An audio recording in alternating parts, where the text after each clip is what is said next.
آپ کو بتائیں کہ گلگت بلتستان انتخابات میں پولنگ کا عمل ختم ہونے میں کم وقت ہی رہ گیا ہے۔ انتخابات کے دوران مجموعی طور پر 50 سے 60% ٹرن آؤٹ دیکھا گیا۔ پولنگ کے دوران سیکیورٹی کے سخت انتظامات کیے گئے۔ مزید جانتے ہیں GBA3 کے پولنگ اسٹیشن پر موجود ہیں ڈان نیوز کے نمائندے امتیاز تاج سے۔ امتیاز بتائے گا، پولنگ کا عمل جاری ہے؟ جی، اس وقت میں گلگت گلگت 3 کی ایک پولنگ سٹیشن جو جوتل میں واقع ہے، یہاں پہ میں موجود ہوں۔ یہ گورنمنٹ بوائز ہائی اسکول جوتل ہے، جہاں پہ ٹوٹل جو ووٹرز ہیں ان کی تعداد جو ہے 669 ہے۔ یہاں پہ تقریباً 60 سے 65% یہاں پہ ووٹ کاسٹ ہو گئے ہیں، اور تقریباً ہمیں جو پولنگ سٹیشن میں نظر آ رہے ہیں لوگ، وہ 10 سے 15 ہے۔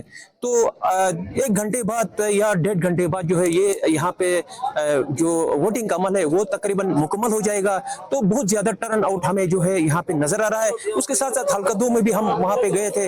بہت سارے پولنگ اسٹیشنوں پہ جو ہے 12-1 بجے تک 40 سے 50% جو ہے ووٹ کاسٹ ہو گئے تھے۔ تو اس دفعہ ٹرن آؤٹ ہمیں کچھ زیادہ لگ رہا ہے۔ اگر پورے ضلع گلگت کے 3 حلقوں کی ہم بات کریں تو یہاں پہ پیپلز پارٹی، پاکستان مسلم لیگ نون اور جو PPP کے امیدوار ہیں، ان کے بیچ جو ہے بہت سخت مقابلے ہیں۔ اب کچھ دیر بعد ہمیں جو ہے پولنگ سٹیشنوں پہ سے رزلٹ جاری ہونا شروع ہو جائے گا، اور کچھ فیمیل پولنگ جو چھوٹے سٹیشن ہیں وہ 1 گھنٹہ پہلے جو ہے پولنگ مکمل کر کے بیٹھے ہوئے ہیں، اور جیسے ہی 5 بجیں گے وہاں پہ کاؤنٹنگ شروع ہوگی، اور اس کے بعد معلوم ہو جائے گا کہ عوام نے جو ہے کس کے حق میں اپنا فیصلہ سنا دیا۔